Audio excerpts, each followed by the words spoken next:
The Louie T Network is powered by MusicHead University. MusicHeads, classes in session. Turn me up. Enroll on YouTube now. Link is in the description. Who else could it be?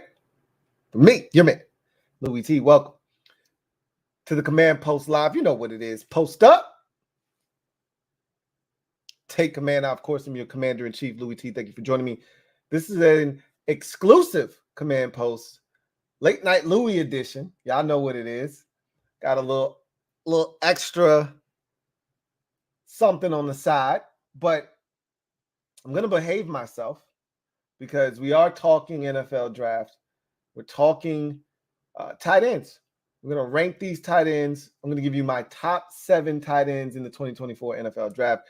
You know how I like to do it. When I'm feeling listy, I start listing things, and my lists are always comprised of, you guessed it, 7 items. So this is a draft of tight ends that's interesting. I gave you my rankings of all the positions yesterday, and I had the tight end position ranked 8th.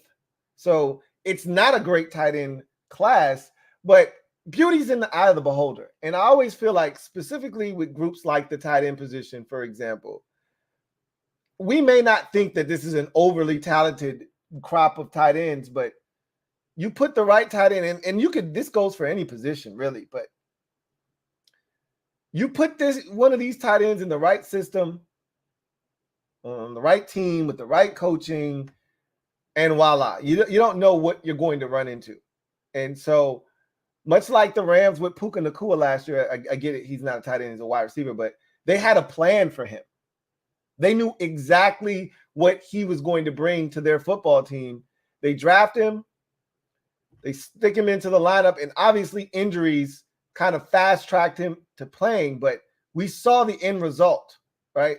No Cooper Kupp for the first 6 weeks or so, first maybe 4 weeks or so, and Puka Nacua goes bananas, and that led to his coming out party the entire rookie season.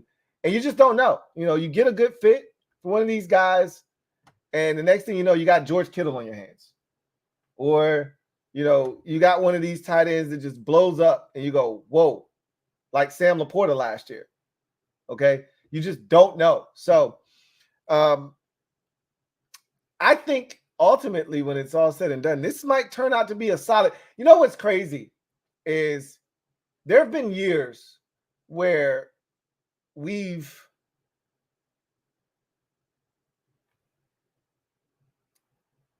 had these tight ends and we've talked about how good of a class it is.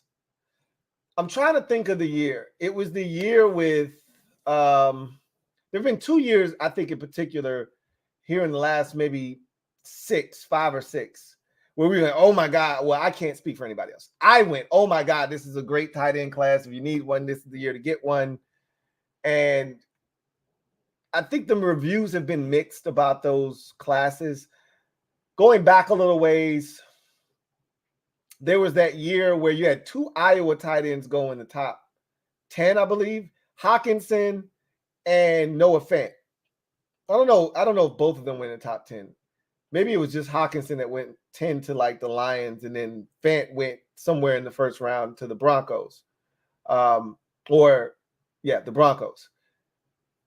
That draft had probably 7 or 8 tight ends that I was infatuated with their game and thinking, oh my God, these guys are going to tear it up. And guys like Jay Sternberger, I think, was in that draft as well. And I thought, he can't block worth a damn, but as a pass catcher, he's going to kill it. And he goes to Green Bay, and I'm thinking, oh my God, Aaron Rodgers is the perfect fit for him. He's going to tear it up in Green Bay. And Jay Sternberger has been a massive disappointment. I don't even know if he's still in the league right now, right? As a matter of fact, he had a little, wait, you got to keep the pinky out. He had a little cup of tea with the Washington Commanders, as a matter of fact, did Jay Sternberger.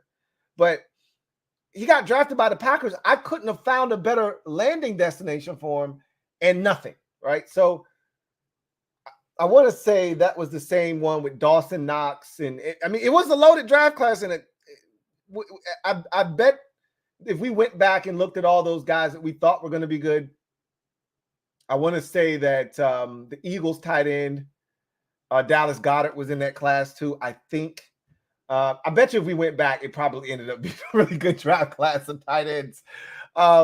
But as I'm running it off off the top of my head, Hawkinson, Fant, Goddard, Knox, if that's the same class, if I'm not mashing two classes together, if that's the same class, that's a pretty damn good class. There may have been one or two guys that I thought were going to be really good, like Jay Sternberger. And I think there was a tight end from Cincinnati that I thought had a chance to be good. There was a guy I remember from UCLA that I thought had a chance to be good. He got drafted by the Patriots. Crickets, right? Nothing out of this dude. So there were others that I thought had a chance to be pretty solid. There was a Virginia Tech tight end.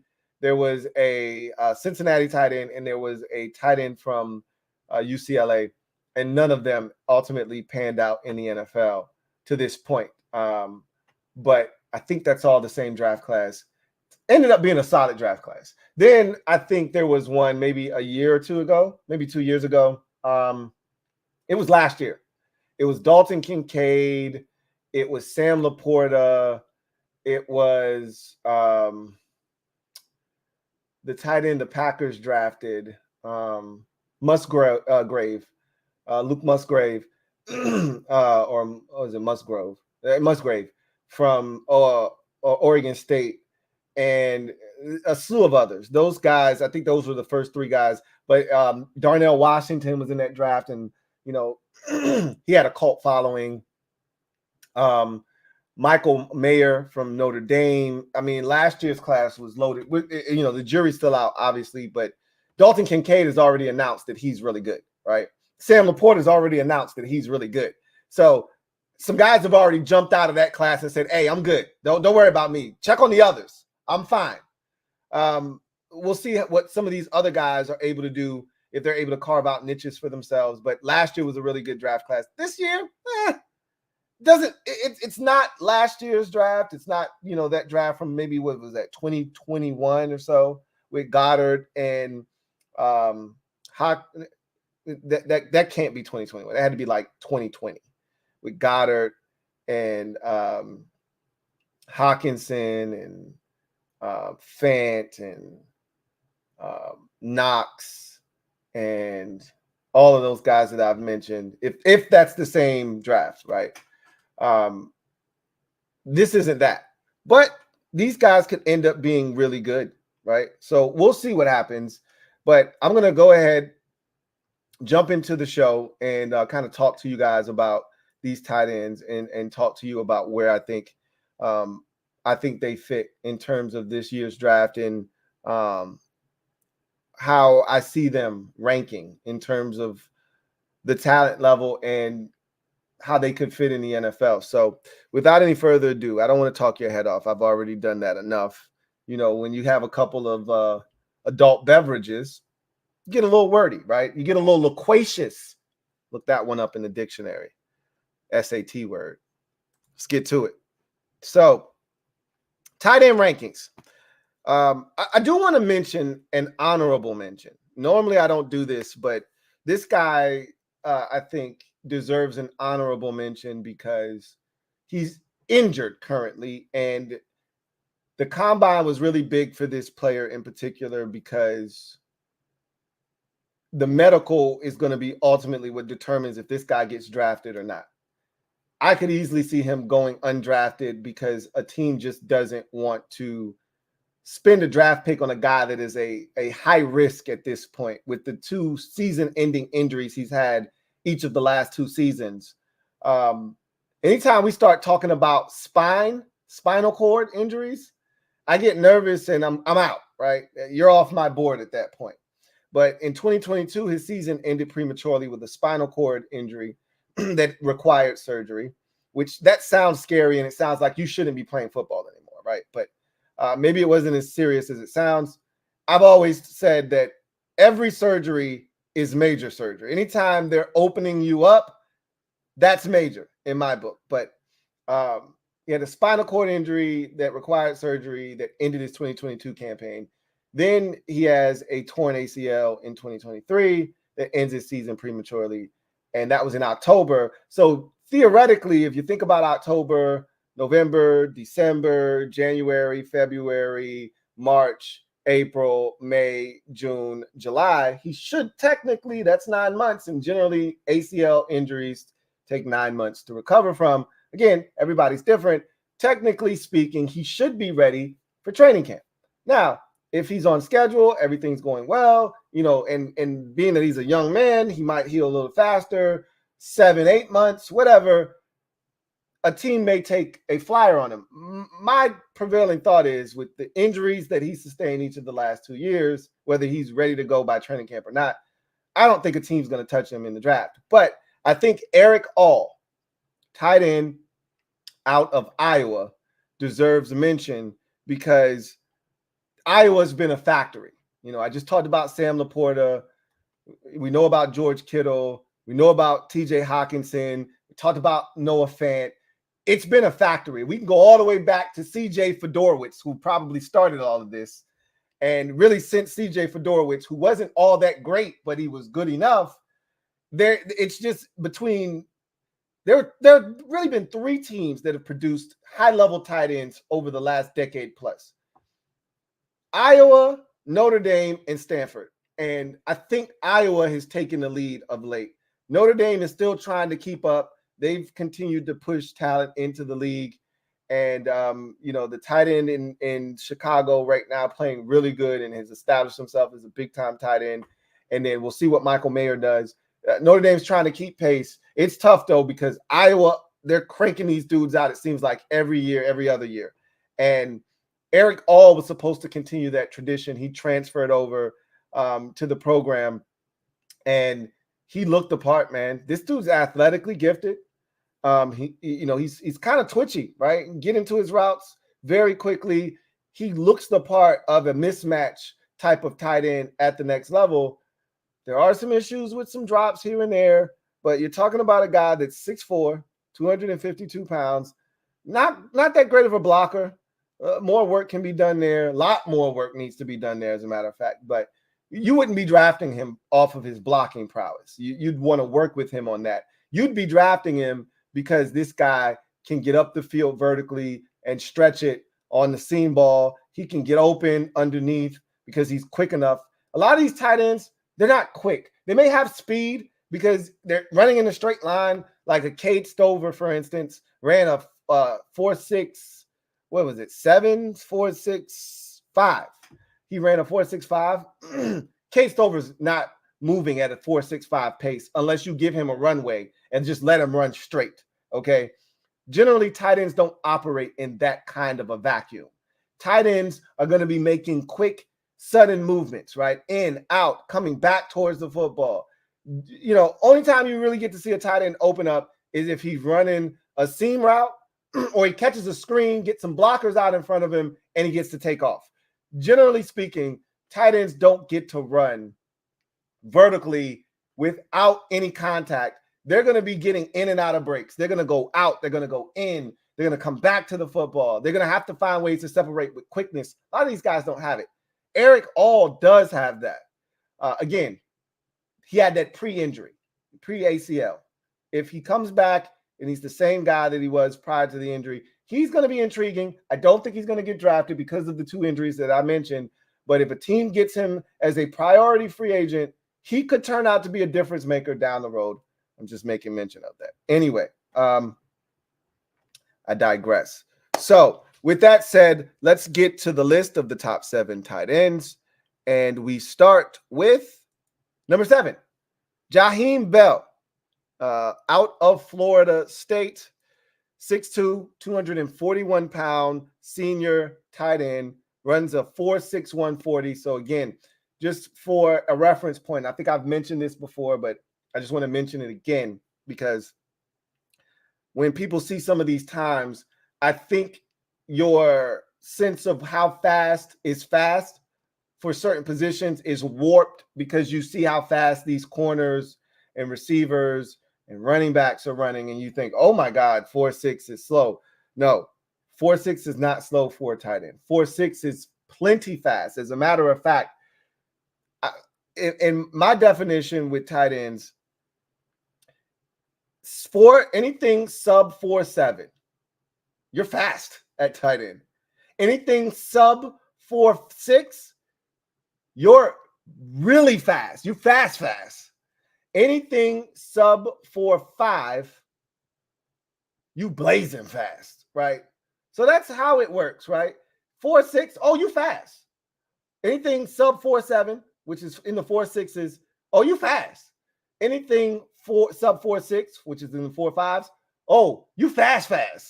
Anything sub 4.5, meaning you're in the 4.4s, and generally you don't get anything in the 4.3s with tight ends, but give it some time. You'll have some crazy tight end that's 6'5", 245 pounds running a 4.37 here shortly somewhere down the line. I think Vernon Davis probably did it years ago, but that's nor here nor there.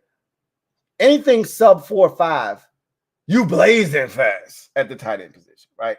So 4.61, you're approaching that fast territory. And a lot of people don't love Jaheim Bell because he is a tweener, right? He doesn't technically have a position. I say to hell with that shit. You know, when people try to tell me, oh, this guy doesn't have a position, I'm not trying to hear that shit at tight end. Well, you can find ways to get a guy involved in the offense if you like him enough, right? He was more of an H-back at Florida State. They, used him as a fullback, as an H-back, as a move tight end. He was a Y. He was in line as a Y. They flexed him out into the slot. They did a lot of things with him, used him as a U. At the end of the day, he's fast. He's got good hands. And he's got acceleration. He's got the type of athleticism that causes problems at the NFL level. And I think he's a good blocker on the move. He's a good move blocker in line. He's a little undersized for that at 6'2", 241, right? That's not an ideal size you're looking for to be taking on those behemoths in the trenches necessarily. But you get him out on the move. You get him out in space, right? He's the lead blocker into a gap.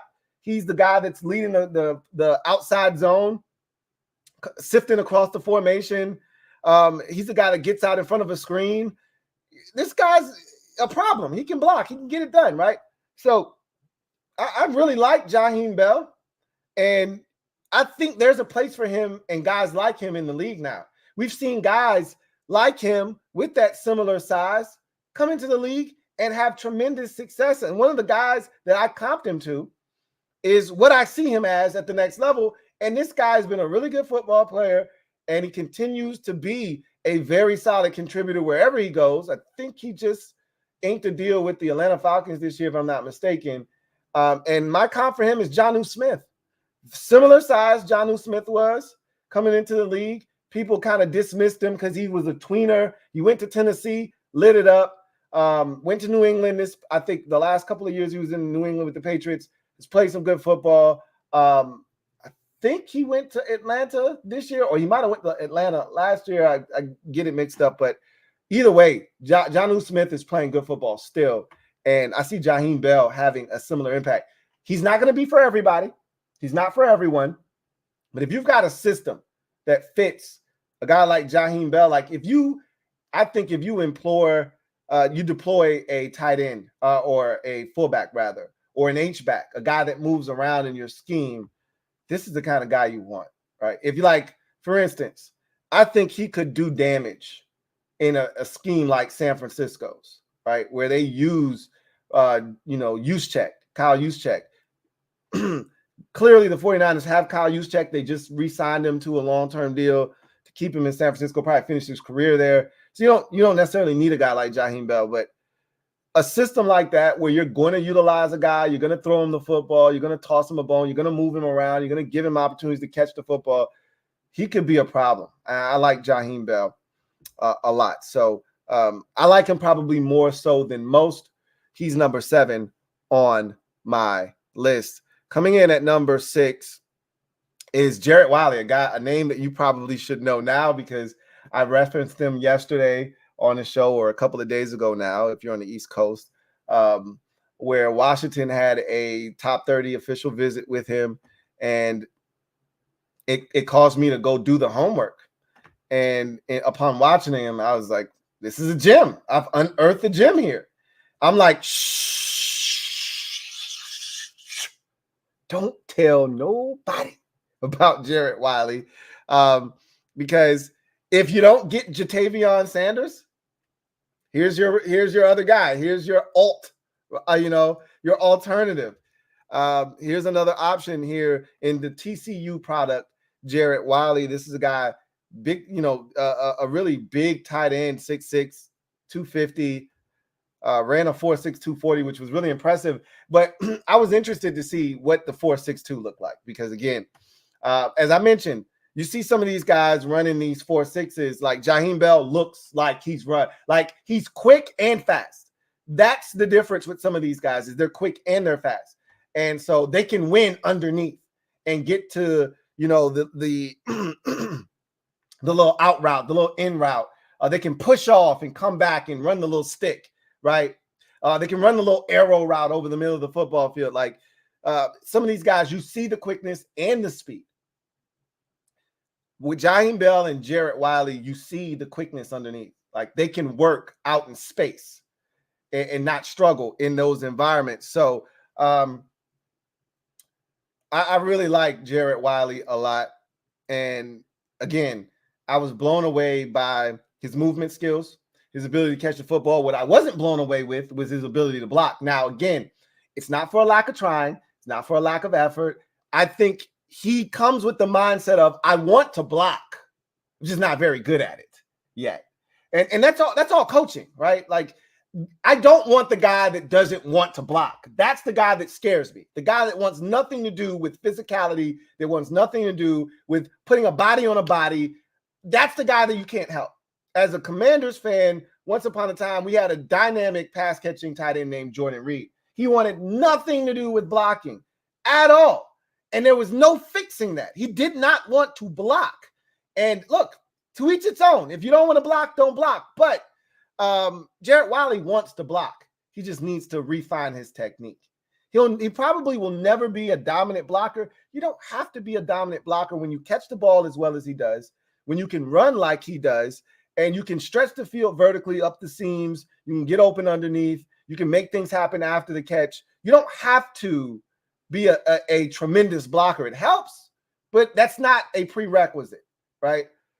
I like Wiley for what he provides right away, which is a guy that can create mismatches defensively or offensively, rather, for the defense. They're going to have to key in on guys like him because you can flex him out.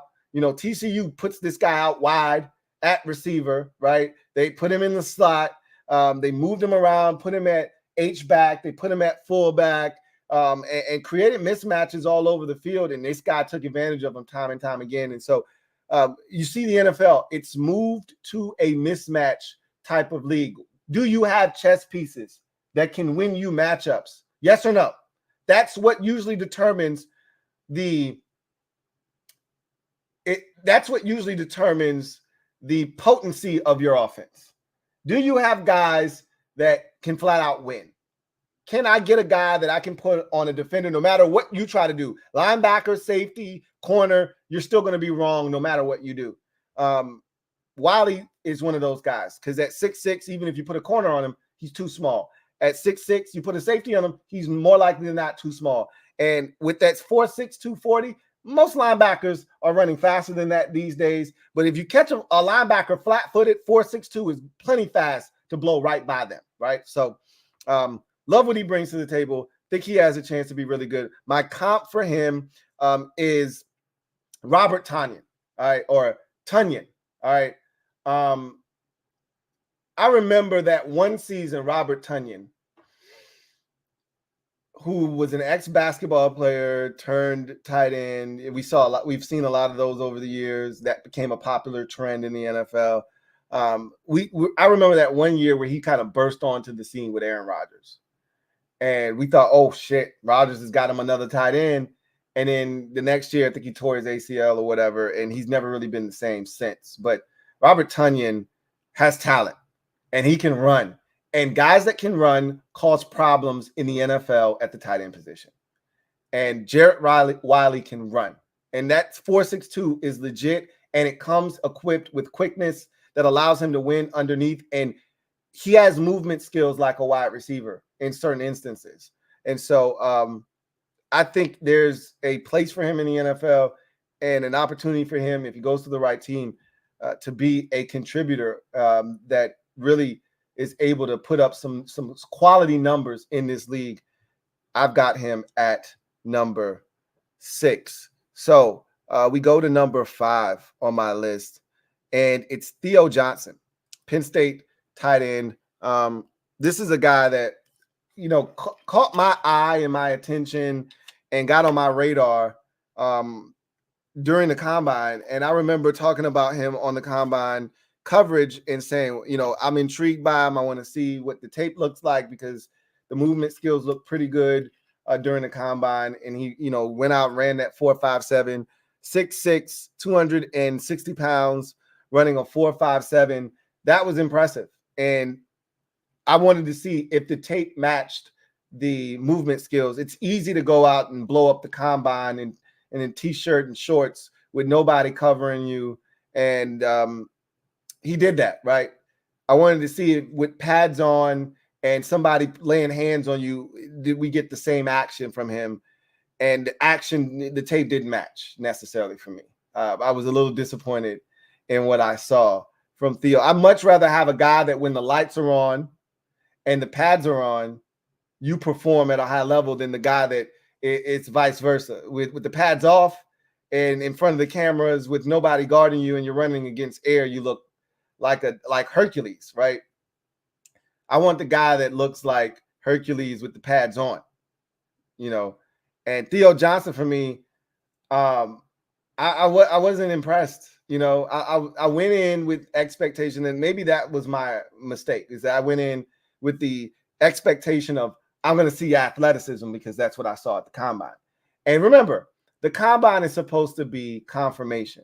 It's not supposed to be a revelation. Sometimes it can be, right? You can't see all these prospects. You may not be as aware of what a guy has been doing. But for me, a lot of times it's my initial exposure to a lot of these guys because I get to the party late, and I'm not ashamed to say that. So I was hoping that the athleticism matched, and it didn't. Now, what I will say is he is big, is Theo Johnson.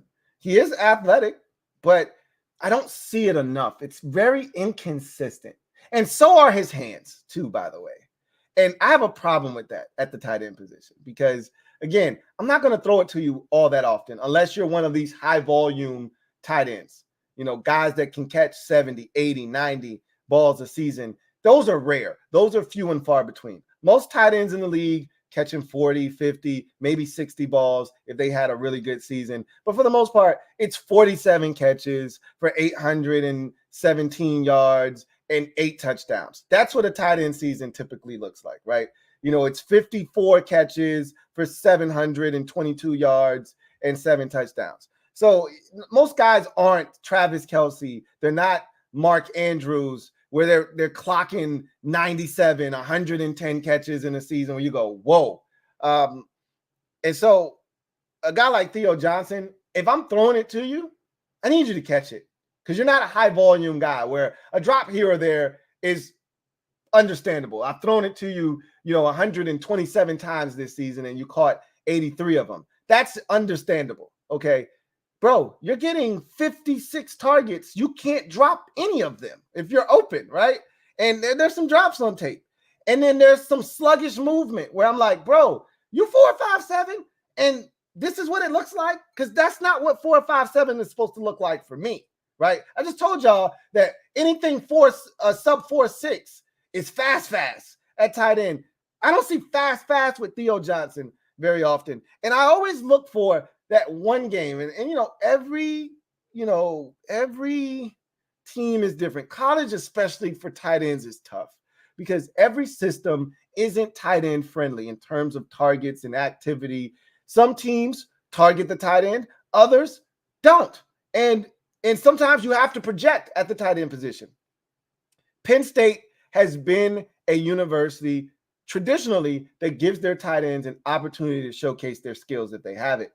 And we've seen guys, Pat Fryermuth and Mike Gesicki. We've seen guys be able to show their skill set and be drafted highly because of it. I didn't see that with Theo Johnson.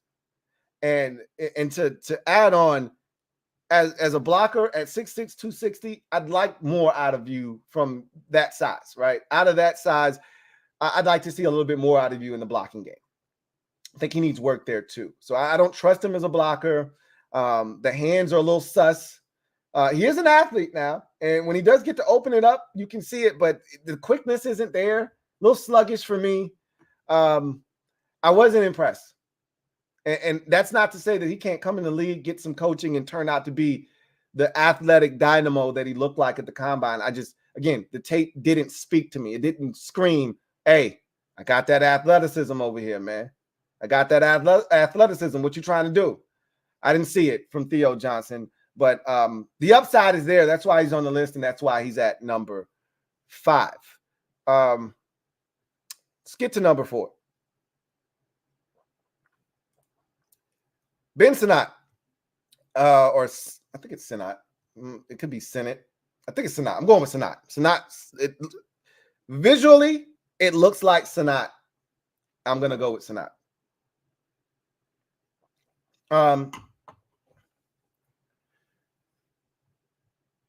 Ben Sinnott is a guy that a lot of fans really like, and I get it for good reason.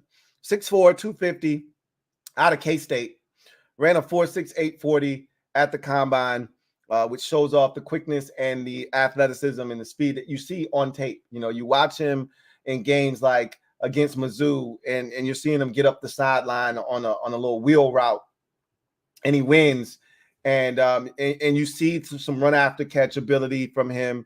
He's not making anybody miss necessarily, but you better come with your hard hat and a lunch pail if you're going to get him down on the ground. You can't come with a little arm tackle or whatnot. But he's a guy that can win underneath. He was one of those guys that got targeted. K-State found him time and time again. And I was impressed with what I saw from him as a pass catcher. Again, he was another one of these tight ends. And you see this quite a bit with the tight end position in the collegiate game. They're going to move these guys around. He was more so, though, looked upon as like a fullback because of how they used him. I call those more like H-backs. But he was in the backfield quite a bit. They moved him around a lot. He was in that wing position, which is more of that H-back position, and in the backfield as a fullback and things of that nature. So same thing with Jaheim Bell, kind of in that H-back, fullback type role. But Ben Sinnott, to me, is a tight end at the next level. And again, another one of these guys you can move around. And I think he's at his best as a blocker when you move him around as a move blocker. I don't think in line as a wide traditionally with his hand in the dirt, he's going to provide the movement that you're looking for. Again, he can put a body on a body, but he may not sustain. But when you put him on the move and you get him out in space, I think he can be a very good blocker in that capacity, coupled with his ability to run routes, uncover, catch the football, run, use that athleticism, stretch the field vertically on seams and up the sideline on wheels and things of that nature. This is a guy that can be a difference maker at the tight end position. And so I like him a lot. I think he's one of those tight ends that truly has a chance to come in. And I wouldn't be shocked if in his rookie season, Ben Sinnott has 41 catches for 627 yards and 6 touchdowns. Wouldn't shock me one bit in his rookie season because he's got that kind of talent and ability. And again, it just all depends on where he gets drafted, the opportunities that are provided to him, if he's healthy, how fast he picks up the playbook, et cetera, how he's utilized. But there's talent here with Ben Sinnott. And I think he's got a chance to be actually be a good tight end in this league. So we'll see what happens with Ben Sinnott. Going to my number 3 tight end, it's Cade Stover, out of the Ohio State University, 6'4", 247, ran a 4.65 40 at the combine. I remember during my combine coverage not being impressed with his field work and coming away very disappointed in Cade Stover. so many people were ranting and raving about him going into the process, and I was very disappointed athletically with him. But this is a big, country strong kid. He owns a farm and animals, and you can tell that he's a big physical dude. Like, first of all, Kate Stover came to Ohio State as a linebacker. Okay, so you see some of the rawness from his game. He made the transition between his freshman and sophomore year to tight end. And then he came to Ohio State as like a 215, 220 pound linebacker, and then ended up, putting on 25, 30 pounds of mass to become a 247 pound tight end by the end of his career. So you respect the grind, you respect the transition, and you can see some of the movement. It's not electric, it's not dynamic. It takes a while for him to get, like, he's like a locomotive, right? It takes him a little while to warm up and to get that speed going. But once you allow him vertical, right, and he gets that runway, and that's why I said guys like him, you give him a runway and you'll see that 4.65, right? You give him an opportunity and you'll see the 4.65. But generally, guys like Kate Stover don't get to show you the 4.65. So he's got to find a way to win underneath. And, watching his tape, he does a really good job of snapping off routes, right? Got that subtle little push off when he's running that 5-yard stop or that 7-yard stop. He'll come up, attack, and then give you a little shoulder, a little push at the top of that route, come back to the football and create separation that way. He'll snap off an out route, right? Really attack your toes. And then as you get to turn and get ready to run, boom, he snaps it off and breaks out. So he's shown the ability to be an effective route runner, despite being somewhat sluggish off the line of scrimmage and not as quick, in his movements initially. But he's got a big frame. He's strong. And I'll tell you this, of all the pass catching tight ends in this draft, all right, and the pass catching guys are Wiley, Sanat, Holker, obviously, Stover, Sanders, and Bowers. Those are your pass catching guys, right? Jaheim Bell. I trust Cade Stover the most as a blocker out of all those pass catching tight ends, the guys that I'm going to ask to do both immediately. I trust Cade Stover the most to stick his nose in there, to block, to get the job done. It's not always going to be pretty, but I know he's going to get his assignment done. Okay. I trust him more than the rest. That's part of the reason that he's so high on the list. Athletically, he doesn't knock your socks off, but he's going to catch the damn football. He'll use his body to shield you if he has to. He'll make the tough catches. He's got a little run after the catch, and it's not make you miss run after the catch. It's I'm going to run through your ass if you're not going to come in and be physical and aggressive making this tackle. So there's a little bit of that there. Go watch the Penn State game where he runs through 3 different dudes on his way to the end zone, right? So, again, Cade Stover, to me, can block, can catch it, has some athleticism. It takes a little while to get to it. But all in all, I've watched guys like Jason Witten over the years who wasn't, fast at all, create separation. I watched Zach Ertz, not fast at all, create separation, right? I watched these guys be able to lean on dudes at the stem of a route, at the top of a route, and get open consistently throughout their career. I see Cade Stover as another one of those type of guys. And he's strong. He's a very strong individual as well. So I like Cade Stover. I like him. And I think he's going to be a really good tight end in this league. Again, another guy that would love to see him go somewhere where opportunities present itself for him to get an opportunity to be a difference maker, because I think he can be in the right system. We get to number 2, and these top 2, you kind of already know who they are. Jatavion Sanders is number 2 on this list, 6'4", 245 junior out of Texas, 4.69 40. The 4.69 was a little bit off-putting. It was surprising. I would say that it was a bit surprising for me because I was expecting him to run in the 4.5s. Just the tape. I had watched plenty Jatavion Sanders prior to the combine, unlike some of these guys that I wasn't aware of, like Theo Johnson, Jared Wiley, some of these other names of guys that I had no idea who they were. I was well aware of what Jatavion Sanders was all about. So going into it, you kind of envision a number in your head. My number for him was like 4.57, 4.56, somewhere in that neighborhood, right? That he was going to run in the 40. I was expecting it to be a sub 4.6. And when I saw the 4.69, I was like, did you stumble? Did something happen? Did you get out of the blocks a little slow?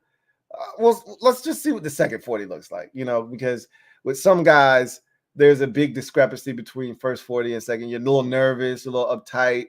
You relax after the first one and you just say, all right, I got nothing to lose. Let's just go out here and run.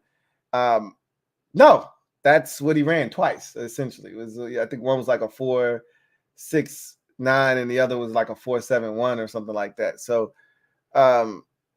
he plays so much faster than that. I'm not concerned whatsoever about the 4.69. As a matter of fact, that's not slow, as I've mentioned to you already. It's just not as fast as I was expecting from him. That's slow for him. But when you watch the tape, you don't see 4.69. And he's the direct opposite of Cade Stover when I talk about that, or Theo Johnson for that matter, where you don't see the 4.57 from Theo Johnson. Really, you could swap those 2 times out watching the tape. Give the 4.57 to Jatavion Sanders, give the 4.69 to Theo Johnson, and it fit, right? Because that's what it looks like on tape for those 2 guys. He looks like he's running 4.5. That's all I care about is when the pads are on and the lights are bright and the stage is big, what are you going to do? And I watched this guy consistently run away from linebackers, separate from safeties, and uncover and make big plays and run after the catch and assert himself as a problem at the tight end position. And that's exactly what I expect him to do at the next level. I don't know if I've given out comps. I think I might have stopped on the comps after Jared Wiley. So let me go back and clean up all of these comps real quick. Theo Johnson's comp for me is Tyler Higbee, the former. He might still be in LA with the Rams, but he gives me Tyler Higbee vibes. Really tall, upright frame, has some athleticism. Don't always see it, but has the ability to catch the football. Can block a little bit. He gives me Tyler Higbee vibes. This Theo Johnson. Meanwhile, Ben Sinnott gives me Foster Moreau vibes. That's the guy that I see him comping to. I remember Foster Moreau coming out of LSU and me just being so enamored with Foster Moreau because he was very underutilized at LSU, but very athletic. You could see it when he finally got the football, got opportunities. You go, man, this guy can make a difference. And he had his moments with the Vegas Raiders. He then went to the Saints, and it's sad because he's being remembered for 2 things in his career right now as Foster Moreau. One, he had cancer, and he fought and battled it and was able to come back, and you're happy to hear about that. And 2, he had a massive drop on a Thursday night. I think it was a Thursday night football game against the Jacksonville Jaguars that would have won the Saints the game. He dropped it in the back of the end zone, and that's all anybody wants to talk about when they talk about Foster Moreau. But he's been so much more than that in his career to this point. And he's really athletic, and he can do a little bit of everything. And I see that with Ben Sinnott as well. Cade Stover, this one is easy for me. The minute I saw him, I said, he's Jake Ferguson. I remember Jake Ferguson coming out of Wisconsin. I remember thinking Jake Ferguson was going to be this stud tight end the year before he came out. Like, damn, Jake Ferguson's going to be really good, right? He was kicking ass at Wisconsin. And then he goes to the combine and he runs a 4.8. And I'm like, wait a minute, what? He just ran a what? And, we freak out. That scares people, by the way. Notice when I gave you tight end times, I said nothing about sub 4.8 because it's implied that you're going to run faster than a 4.8, right? That we don't say those things. We don't even talk about those types of numbers, right? Because that doesn't exist in our world. So when you see a guy run a 4.8, you just, wait a minute. It's like a shock to the senses. He was out of sight, out of mind after that. Jake Ferguson, I don't want to talk about Jake Ferguson. He ran a 4.8, right? And that's what happened to him in the draft. He fell. Like, literally, he had an anvil attached to his ankle. And the Cowboys benefited because I'm like, the guy can still play. And I told you, I watched Jason Witten. Jason Witten probably ran a 4.8 something.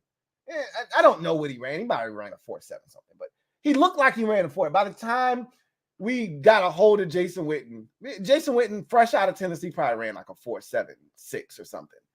But by the time Jason Witten was Jason Witten, he probably was running a 4.83, right? But Jason Witten was always open. And he's going to be a Hall of Fame player when it's all said and done. He was always open.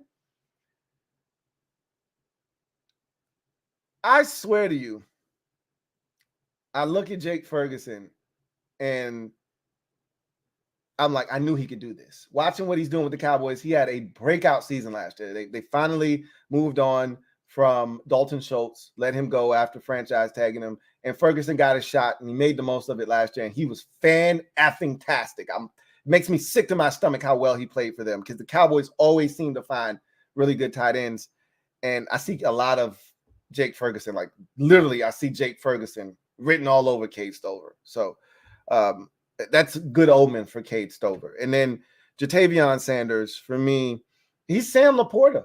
I watched this guy last year tear the league up as a rookie, and Jatavion Sanders is exact same size, exact same athletic profile as Sam Laporta last year. Laporta ran a lot faster, granted. But I'm watching the play speed. It's the same, okay? And we saw Sam Laporta come in, tear the league up last year, help the Lions get all the way to the NFC Championship game. I think Jatavion Sanders can do the exact same thing. So, VGK 0803 says Witten ran a 4.65. I do that all the time, don't I? Where I say, I bet this is what this guy did. And then somebody's like, actually, Louie T, I deserve that one. I told you he was probably a lot faster. By the time Jason Witten became Jason Witten looked like he had 2 arthritic knees by the time he got to probably his 6th year in the league. He looked like he had 2 arthritic knees, but he'd get open on that stick route. He'd get open on that out route. He'd get open on that in route, right? He'd lean on you, give you that little shoulder and that little nudge at the top of the route, and he'd get free, right? Anyway, I digress. I think Jatavion Sanders has a chance to be really good in this league. I'm sold. And Sanders was one of those dudes that I was sold on him a year before he came out. Like, I don't need to see anymore. I'm good, you know. So he's my number 2 tight end in this. And you already know. You already know who number 1 is. It's Brock Bowers. Brock Bowers is one of those guys in college football where you kind of feel bad for him because they burst onto the scene. They do these great, extraordinary things. And then you're like, all right, what do you have for an encore? And it's like, bro, there's no way you can top what you just did in your freshman year. And you still got 2 more years of this shit. It felt real Trevor Lawrence-ish. It felt like Jadeveon Clowney where you're like, or even like Leonard Fournette where you're like, bro, I really don't need to see anymore. Like, I know what you are, but you still got 2 more years, and it's tough to live up to the hype. But he did his best. His freshman year was incredible. His sophomore year was just as good. And they won a national championship both years, freshman and sophomore year, and they don't win either of them without Brock Bowers. He was fan-effing-tastic. And then you go, hey, Brock, you playing with house money now, bro. I don't know what you're going to do for an encore this 3rd year, but it's whatever. I already know what you are. And he was banged up, and he fought through injuries, and he still won the Mackey Award, I believe, which means you're the best tight end in college football. He still was the Mackey Award winner, I believe. Missing 4 games, mind you, and the numbers he put up. He's ridiculous. 6'3", 243 pounds, ran a 4.53 40 at his pro day, at the Georgia Pro Day. We already know what this guy is. He's George Kittle, and it's low-hanging fruit, I know, but that's to the exact height and weight of George Kittle coming out of Iowa. George Kittle ran a 4.52. Brock Bowers runs a 4.53. Like Bowers is a load to deal with after the catch. He uncovers. He runs like a receiver in terms of his routes. You can hand it to him. The 49ers hand George Kittle the ball on jet sweeps and things of that nature. So did the Georgia Bulldogs with Brock Bowers. Guys like Brock Bowers, you find creative ways for them to touch the football. He's going to be a problem in this league, no matter where he goes. He's not scheme dependent. You don't have to go to a team that's going to utilize or feature the tight end. Wherever he goes, like, you know, what's crazy about George Kittle is George Kittle can have 3 catches in a game, and his impact can be profound. Another tight end can have 9 catches and don't have the same impact as a George Kittle on a football game, because George Kittle's 3 catches will go for 79 yards and 2 touchdowns. And he's going to block his ass off, by the way, right? He's going to be pancaking dudes, taking guys, slamming them into the water cooler, 6 yards out of bounds. George Kittle's going to impact the game, whether he has 1 catch, 3 catches, 5 catches, or 9 catches, okay? Brock Bowers is going to do the same thing. Now, he's not the blocker that George Kittle is, but he's not, you know, a bum as a blocker. Like some of these other guys where you go, I don't trust you blocking anybody. That's not Brock Bowers. He can get the job done, right? But what his calling card in the league is going to be is you're just not going to be able to cover this guy. He'll be the next Travis Kelce type, the next Mark Andrews, the next guy that has 97 catches for 1,100 yards. You know, tight ends aren't supposed to eclipse 1,000 yards receiving in a season, but we've seen it more and more over the last 7 years, probably than we probably saw it the 10 years prior combined, right? Guys are being utilized because, again, the league is moving to where tight ends are becoming more of a chess piece, where you're trying to create that mismatch and get your tight ends involved. Brock Bowers fits in today's NFL. Any way you slice it, he is the man in this draft. And of all these guys that I have on my list, he'll be the only guy that hears his name called on day number 1 of the NFL draft. So that's my list, and I'm sticking to it. And I think it's a good list. I think that there are a lot of guys that can impact, you know, the game in different ways. You just got to figure out which one of these guys kind of fits what you're looking for. And if you find the right fit and you utilize them correctly, you could have something. A lot of athletes on that list. So let's get to the comment section and see what you guys have to say. Video channel. Thank you for the super chat. Greatly appreciate you. Video channel. Thank you for being a member of the MOBB. Writes, Midnight Lou. You know what it is. It's Late Night Louie at your service. You already know what it is. You think Sanders will be there at 36? Yeah, I do. I don't see any way that Jatavion Sanders isn't available at 36. He'll even be there at 40, is my guess as well. I'd bet a substantial amount of money that he'd be there for both picks for Washington, 36 and 40. I don't think Washington is going to take him at 36, but I do think they will entertain the thought of taking him at 40, and he'll be there for both of those selections. I don't see any way that a second tight end is taken before either one of Washington's second-round picks.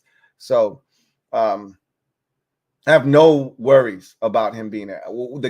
The hope is that you could get away with him being there at 67. I don't think he'll last that long, right? So you'll have to spend one of your second-rounders, or you'd have to trade back into the second round to get a Jatavion Sanders if you don't spend 36 or 40 on him and you truly want him. But I don't see him being gone. He'll definitely be around at 36. And I'll tell you this, if a guy like Jordan Morgan from Arizona is available, I think Washington will take Jordan Morgan. I think they like him. I think they feel comfortable with him at 36 if he's available. I think he will be there at 36. And I think that's going to be the pick ultimately for the Commanders at 36. Then at 40, that's when I think you start talking about guys like Jatavion Sanders at 40. And he'll be there for 40 as well.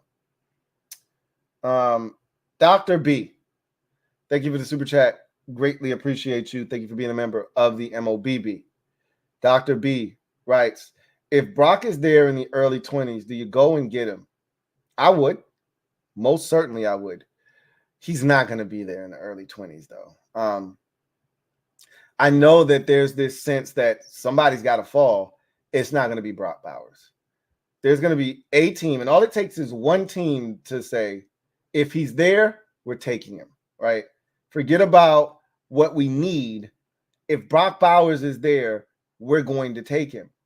And let me look at the order of the draft real quick.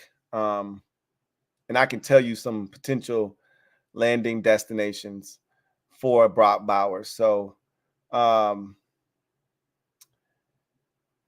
if the Jets don't move out of 10, I know that they could probably use some tackle help, and I wouldn't put it past them to select the tackle at 10. If they don't move, I know they've entertained the thought of moving out of 10. We'll see what they do. The Bears have talked about moving out of 9. These are all spots that teams could look to come up to get receivers, possibly Brock Bowers. But I think you start at 10 with the Jets as a destination for Brock Bowers. Obviously, Minnesota at 11 needs its quarterback if they don't trade up. I think the prevailing thought is they'll trade up and get themselves a QB. And so this probably ends up being Arizona. If you're Arizona, do you take one of the receivers if one of them is still there that you really like? Or do you take Brock Bowers and say, there's plenty of receivers, we can get one of those, but you can't get another Brock Bowers, right? That's the decision you have to make. Denver, I think, is a landing destination potentially for him. They traded away Noah Fant. I don't even know who the tight end in Denver is right now. I'm actually curious to see who the tight end in Denver is. Let's see who the tight end in Denver is right now. Denver Broncos tight ends. Let's see what they got going on here. Like Adam Troutman. Like, you're right. Let's see. Let me get a good feel for what they got going on here at the tight end position. Yeah, Nate Adkins. Okay, they did draft Greg Dulcich. Never mind. They did draft him. And he actually played well last year at times. They did draft him a couple of years ago. So I don't see them doing it at 12. The Raiders just took a tight end last year in Michael Mayer. New Orleans, I think they have plenty of tight ends. They should be fine. The Colts might be interesting at tight end. I know they got a couple of guys, Mo Alley Cox and Kylan Granson, but I could see that being a destination. Seattle, didn't they just do something with Noah Fant? Is he still in Seattle? I think he's still in Seattle. Let's see where Noah Fant is. I felt like something happened with him this offseason, Noah Fant. I felt like he ended up on a different team, but I could be tripping, and I could just be thinking about last year when he got traded to Seattle. Kind of felt like he became a free agent this offseason and he ended up somewhere else, but I could be tripping. Yeah, he's still in Seattle. So he's still in Seattle. Well, I mean, the more we go through this, Jacksonville, I don't think yes, they do. They signed Evan Ingram to a long-term deal with franchise tagged him last offseason and then signed him to a long-term deal. Cincinnati, I mean, as you go through this list, you're like, hey, he could end up like, the more I go through this thing, I'm like, hey, but all it takes is for one of these teams to say, to hell with what we already got. We don't have Brock Bowers, right? Or some other team that's not, here from the back coming up saying, hey, we don't have Brock Bowers, let's go get him.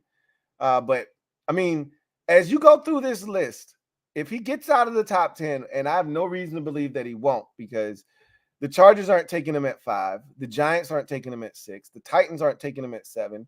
The Falcons aren't taking him at 8. The Bears aren't taking him at 9. They got a stud tight end already. And the Jets, to me, would make a ton of sense. They've tried. It's not for a lack of trying, but they don't have a stud tight end. The Vikings aren't taking a tight end at 11, and I don't even think they'll be there. To be Arizona more likely than not. They could use a tight end, but they could also use a receiver. And I think they may prioritize receiver, especially if one of the big three is still there. I can't see them passing up that opportunity. Now, if the big three are gone, by the time we get to that selection, which is very plausible, because if Minnesota comes up to 4, the Chargers and the Giants could both take receiver. I think that's more likely to occur, by the way, if Arizona trades out of 4, is you go receiver, 5 and 6. Then all you need is one team ahead of you, and Chicago could easily go receiver. I don't think they will, but I think the hot spot would then become 10, which is why I said the Jets could easily get out of 10, because that's the last receiver, and the assumption would be Arizona would be taking him at 11. That would be a hot spot, and that's why the Jets have already kind of leaked, hey, we open for business, hit the line if you interested, right? Just talking a little draft strategy, but going back to Brock Bowers, I mean, you go down this list, everybody's got a tight end already, really, until you get to Cincinnati at 18. That's where I think, he could come off the board, but Cincinnati needs tackle. Are they really, truly in a position to bypass tackle to draft a tight end? You got to ask yourself, you don't have a starting right tackle right now in Cincinnati. So what are you going to do? You're going to protect Joe Burrow, or you're going to give him another weapon? The Rams could use a tight end, but the Rams could use a lot of things, right? They could do a number of things here. They just lost Aaron Donald, who retired. Do you replace him, with one of the Texas defensive tackles? Murphy, more likely than not. It would be Murphy if it were me. Anyway, you know what, Dr. B? You just kind of blew my mind, dude. Because as I go through this thing, and again, as I mentioned, all it takes is one. And crazy things happen on draft night. But as I go through this thing, somebody's going to drop. I've said this already. I'm hoping it's Amarius Mims at the tackle position. But Brock Bowers, I'm looking at this list, and he could easily get to the Dolphins at 21. I don't think the Dolphins have a stud tight end. I don't know if the Dolphins are interested in drafting a stud tight end. But, I mean, nobody truly needs a tight end until you probably get to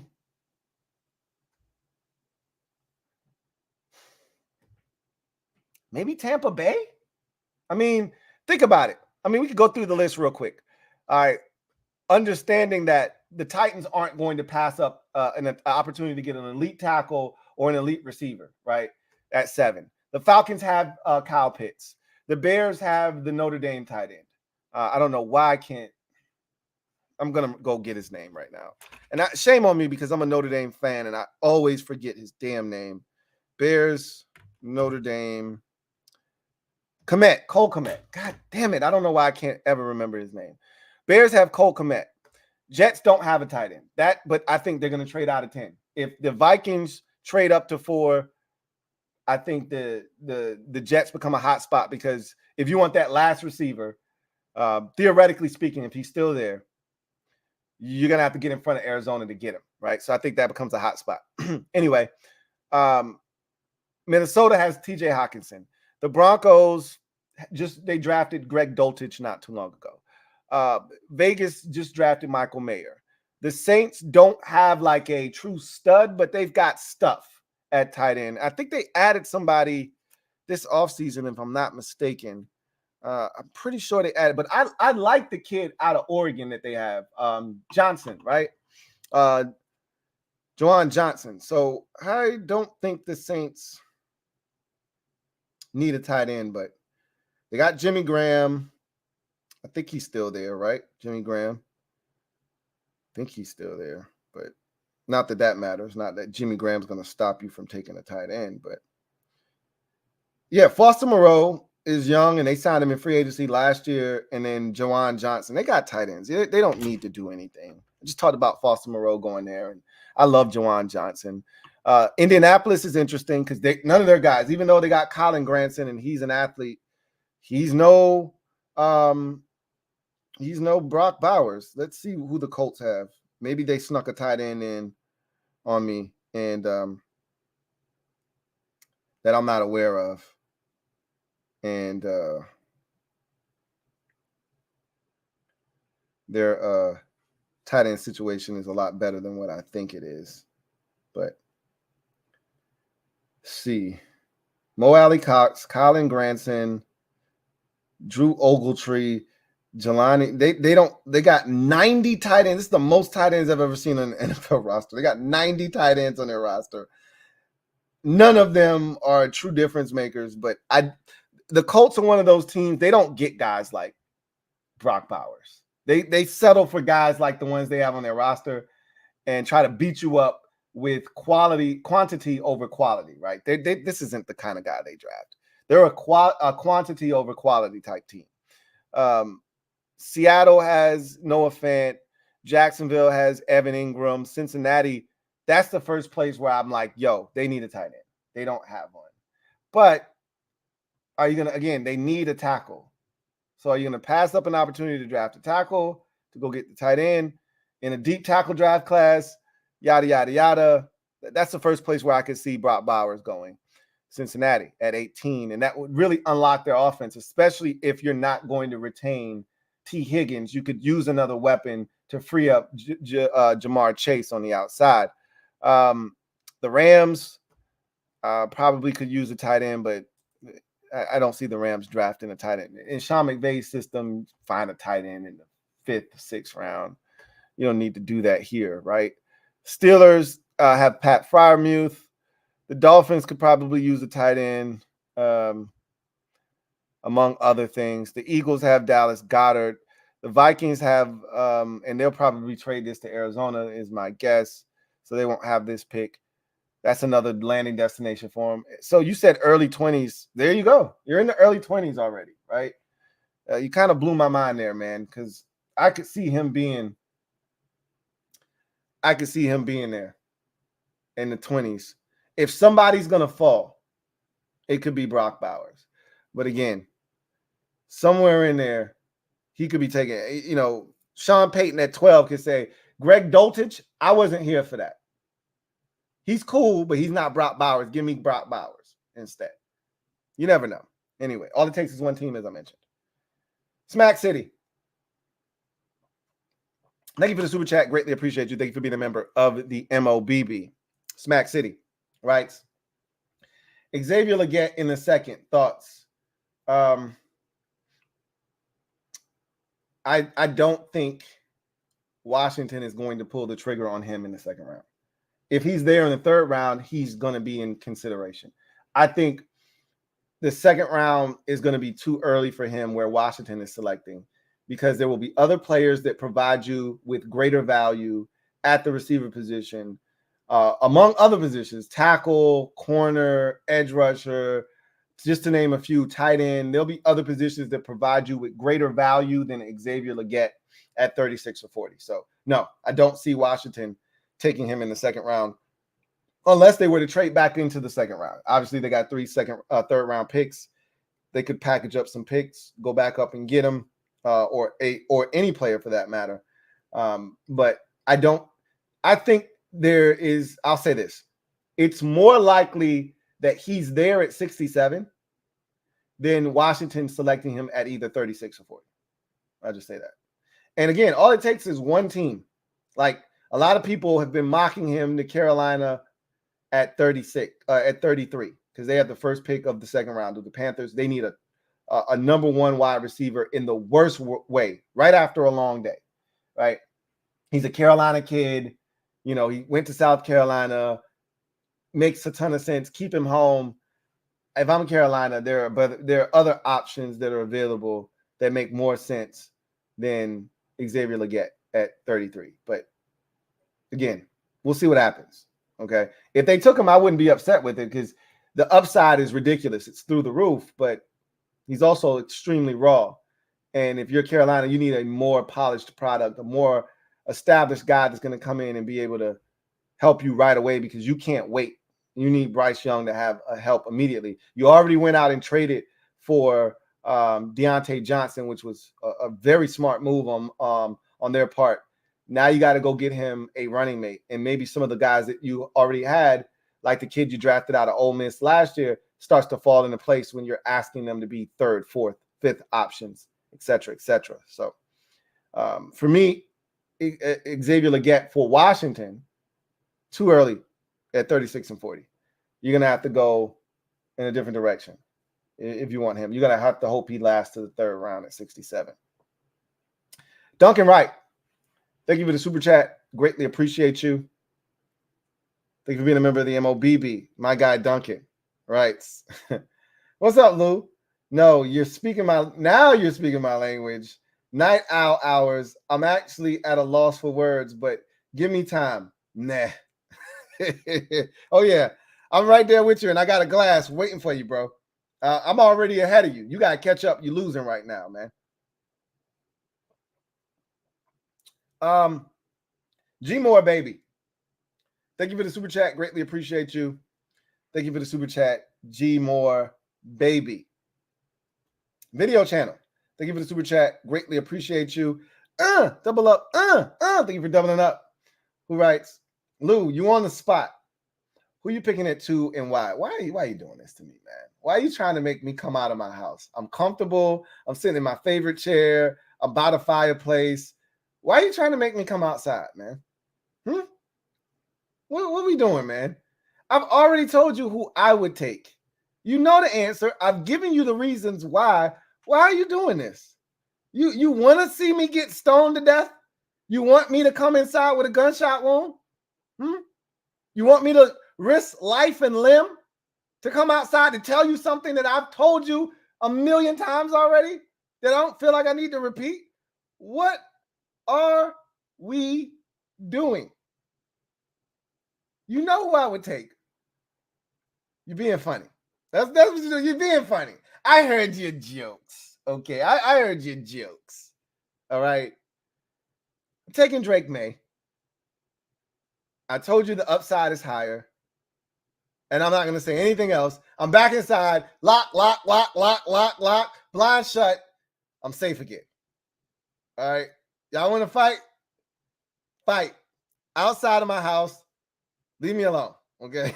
I don't know why you want me to risk my well-being and my safety to tell you something that you've already heard from me multiple times. You don't have to put me on the spot. You already know what I've told you I would do. And again, that's no knock on Jaden Daniels. If they take him, I'm all for it. Let's do it. Let's ride. Right? Turn into Russell Wilson. Let's ride. But it's Drake May for me. Lock. Chain. Spence Collies. Member for 20 months. Thank you for being a member. Who writes? Rex from BYU is undrafted, might be a good sign. Yeah, he had some good years at BYU, the tight end. He's a solid athlete. He doesn't necessarily move the needle for me, but there have been times watching him over the years. I distinctly remember watching Jaren Hall, who I was a big fan of, watching his tape and seeing Rex show up a ton. So he's talented, and even going back a little ways, because I believe he's one of those dudes that's been there for like 17 years. I think he might have even showed up when Zach Wilson was there. It might be a little too early for him, but he was definitely there with Jaren Hall, and I saw him a ton with him. And he flashed, but again, not enough to where he's a needle mover. But like you said, undrafted, you never know, right? You just never know with some of these guys. G Moore baby, thank you for the super chat. Greatly appreciate you, G Moore baby. Double up. Thank you for doubling up. Salute. Writes, I feel bad for Commanders/Redskins fans that did not see us in the 80s and 90s. I watch games on YouTube and it takes me back to my teens and 20s. Do you ever watch? So full disclosure, I've gone back and watched every single game, and I plan on doing that again at some point. I went back and watched every single game from the 91 season. The Steelers game, the Oilers game. I've watched a bunch of them, right? I shouldn't say every game. I don't think I watched every game. I've watched most of those games from that 91 season. And most of them, if not all of them, are on YouTube. Boy, football was different back then. It's just funny because, watching it as a kid, I didn't know the nuances, the intricacies. You just watch it and you just hope your team scores a touchdown. As you get older, you start learning about the game. And I've seen all of these changes. It's funny listening to some of the old heads talk, the OGs talk about the game because, even when Jack Del Rio was our defensive coordinator, he'd be like, hey, I remember when if they sent a receiver in motion and they ended up motioning from a standard formation to a twins, that was a big deal, right? Because you had your X on one side and your Z on the other side, and they stayed on opposite sides, and that's how football was played. And if they motioned him and he ended up on the other side and it turned into a twin set, look out. Whoa, Nelly. They're about to get fancy. Oh, you fancy, huh?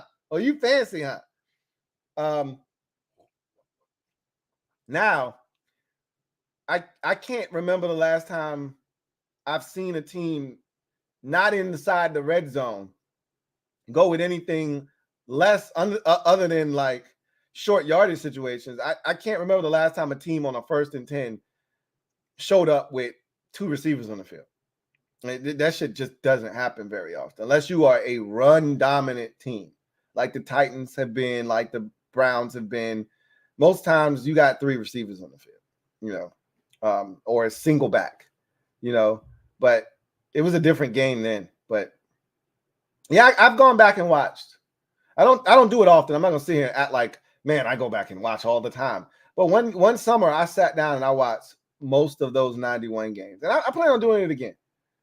Just to brush up on my Redskins history, because I got a feeling we're about to experience the glory years yet again.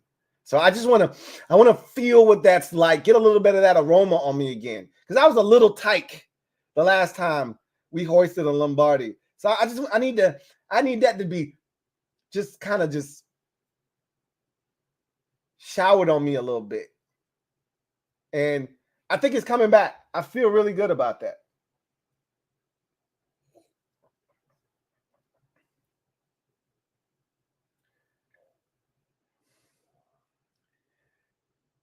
Ebad Shameen, thank you for the super chat. Greatly appreciate you. Ebad writes, a channel called Trapper Dive had Adam Schefter on, and he said it's safe to buy a Jaden Daniels jersey. Isn't he considered most legit reporter?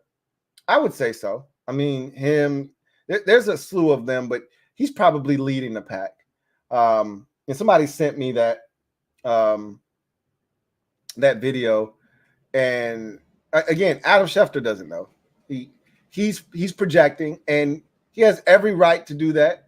It's what he gets paid to do, be an insider, get insider information, but he has no idea. He has no clue. Again, Washington, I think they have an idea of where they're going and what direction they're leaning towards, but guess what? They got a massive week ahead of them. Like, anybody that says they know definitively what Washington is going to do with the number 2 overall pick, they've got to be out of their minds right now because they haven't met with Jaden Daniels or Drake May on an official visit yet. And that happens next week. And they're going to spend 2 days with each of those quarterbacks. And I think that's going to go a long way in determining which one of those guys ultimately has their name on that card that Washington turns in on April 25th. So I don't think definitively because guess what? If Adam Schefter is wrong, are you going to go back? Adam Schefter was wrong. 2 years from now, nobody's going to be calling out Adam Schefter for being wrong about telling Washington fans they can buy a Jaden Daniels jersey, right? You might kill him in the moment. He doesn't care about that. His brand is solidified. He can say whatever the hell he wants because it's not going to stick to him. Because and the same thing I tell you about me. I'm not right. I'm not right all the time. Adam Schefter's not right all the time. But he's right more than he's wrong. And that counts for something. So he's built up enough equity where he could say some reckless shit, it not come to fruition, and he be given a pass. So I'm allowed Schefter to act as if he knows what's going on. He may actually be right. He told us, and it's not like he was reporting anything, and it's not like the beat reporters and the local reporters weren't saying this before he was saying it, but he said it the loudest, and his shit resonates more than anybody else's. But he told us when we were all pointing to Ben Johnson, he was like, I wouldn't do that if I were y'all. Matter of fact, I don't think he's the leader in the clubhouse. And he left it at that. And I remember I got pissed, right? Y'all remember the video. I got pissed at Adam Schefter. I don't even like Adam Schefter. I don't know what the hell Adam Schefter talking about. He don't know what the hell he's talking about. Don't nobody know what's going on inside that building. And then like 2 days later, I was singing a totally different tune. I did a video warning y'all the day before because I saw the shit coming. I saw the writing on the wall. Hey, Adam Schefter was right. I had to offer up a double O and every goddamn thing. Said, hey, y'all prepare yourself. Dan Quinn about to be our coach. And it was the best thing that happened to us this offseason outside of Adam Peters getting the job, of course. So you can go ahead and buy you a Jaden Daniels jersey if you like. I wouldn't do that if I were you, though. I wouldn't do that if I were you. That's just me, though. But I just want to say this. If you buy a Jaden Daniels jersey now and they draft Drake May, I'm going to tell you quick, fast, and in a hurry. Wouldn't let that shit happen to me, though.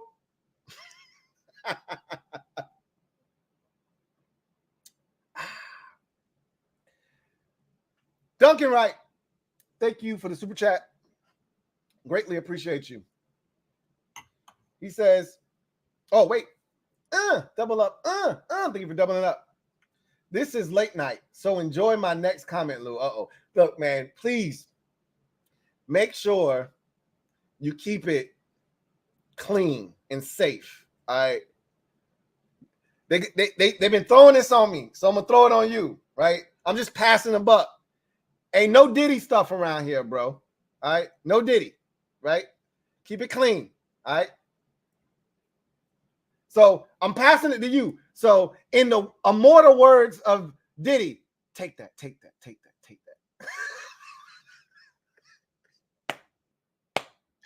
That was a good one. You got to come on, pat me on the back. That was a good one. Come on. That was a good one. Booker, been a member for 24 months. 2-year anniversary.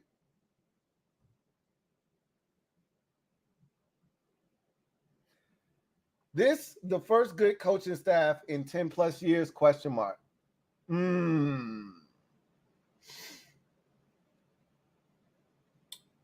Yeah, because you're right outside of that Shanahan. Because, I believed in the Shanahans, contrary to popular belief. And, there's a lot of people that try to second guess them now because they went 4-12 that 2013 season with all those guys that turned out to be head coach. That was a damn good staff. I don't give a damn what nobody say. And if Robert Griffin III and his dad wasn't tripping, this shit would have worked here with Kyle and Mike and, Sean and all those dudes that was on the staff. That shit would have worked here.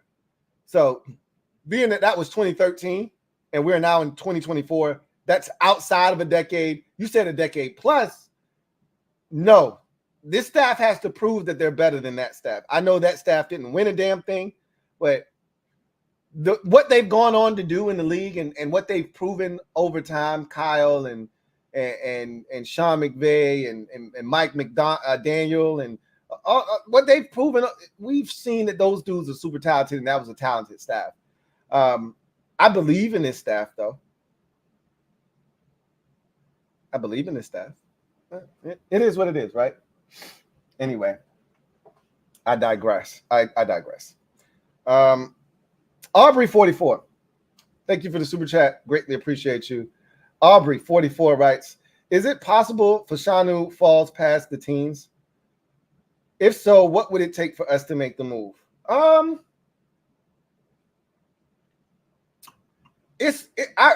don't think it's likely. It's too many teams. Like, I just went through the list with Brock Bowers and how he could fall, right?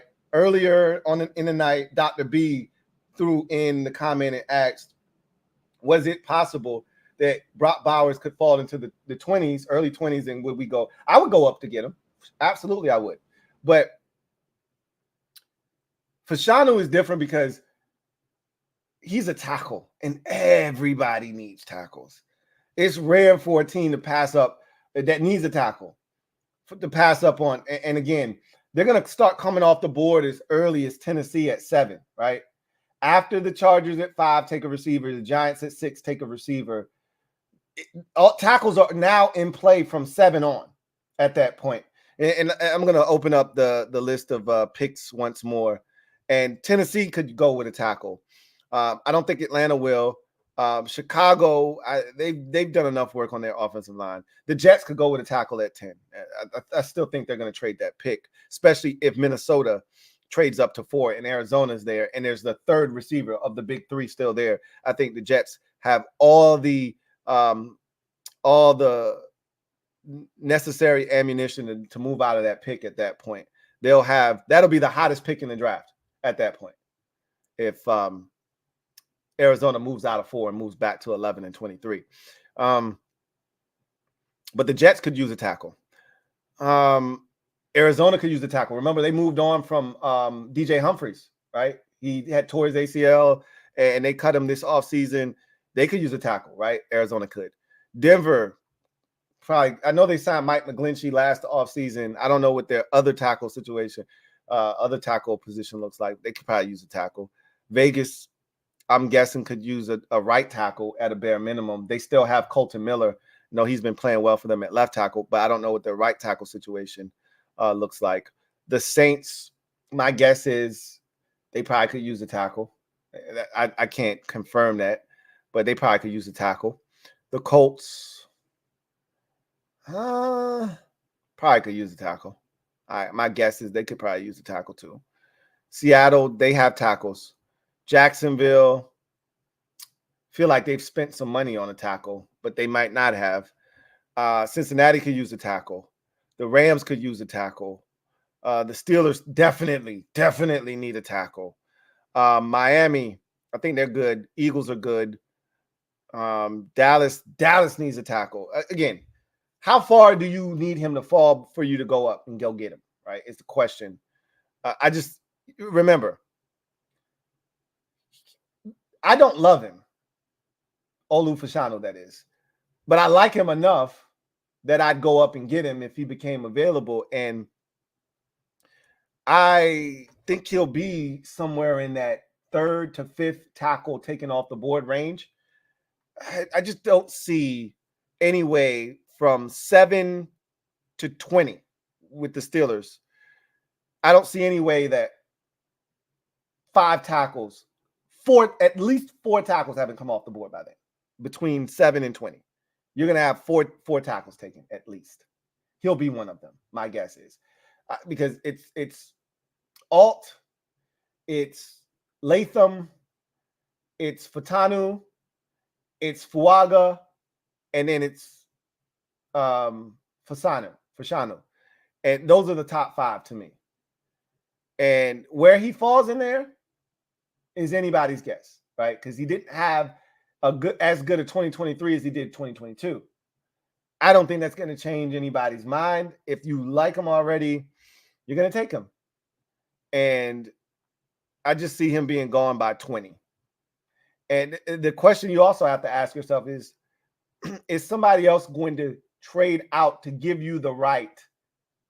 Because you're trading out of the first round altogether to do this. Are you going to give up the right to draft a tackle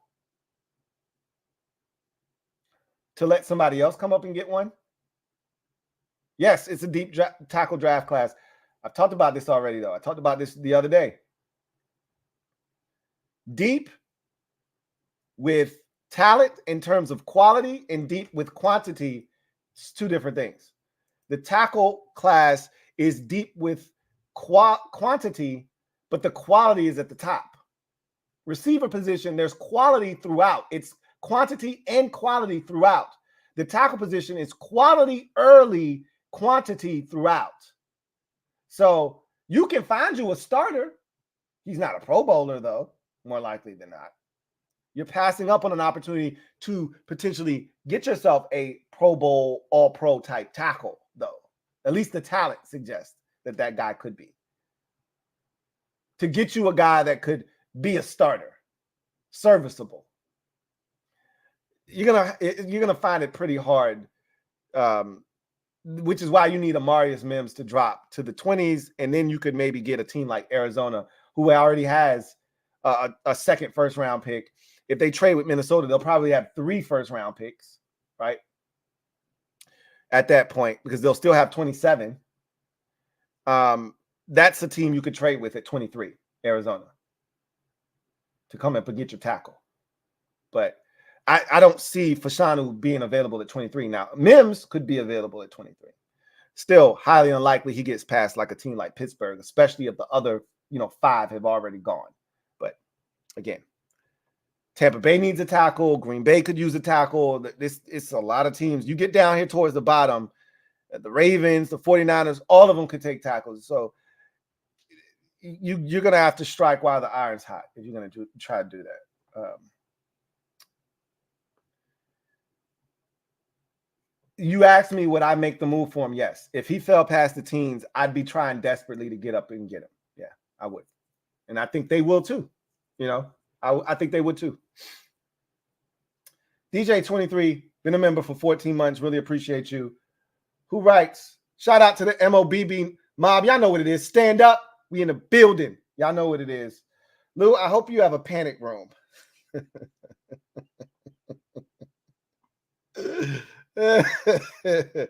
Cheers to that. Cheers to that, DJ23. Cheers. Touche. Touche. Duncan Wright, thank you for the super chat. Greatly appreciate you. My guy, Duncan. Now, you told me be ready for the next comment. This is the next comment. I haven't looked at it yet. I'm actually nervous to even look at it. I'm bracing myself. Woosah. Let me look at it. Thank you for the super chat. Greatly appreciate you. You guys are like the kind of people who bring Tupperware to a potluck dinner. And when my team wins the Super Bowl, I'll be sitting on top of the Washington Monument naked, showing everyone that I am the man. You want more? No, I'm good. I'm good. The good thing is your team's never winning another Super Bowl. Not in the foreseeable future. So I don't have to worry about that image. But what's wrong with bringing Tupperware? It's going to be leftovers, right? Why not? Somebody's got to take the leftovers home. Are you going to throw it away? Somebody's got to take the leftovers home. You know what's better than a plate with some aluminum foil over it, or 2 plates, one stacked on top of the other? You know what's better than that? Some mother effing Tupperware. Shout out to the Tupperware gang out there, man. You know what that's called? Showing up prepared. You gonna knock somebody for showing up prepared? I think not. Anything less would be uncivilized. Jado, thank you for the super chat. Greatly appreciate you. Thank you for being a member of the MOBB. Jado writes, what up, Lou? What's up, Jay?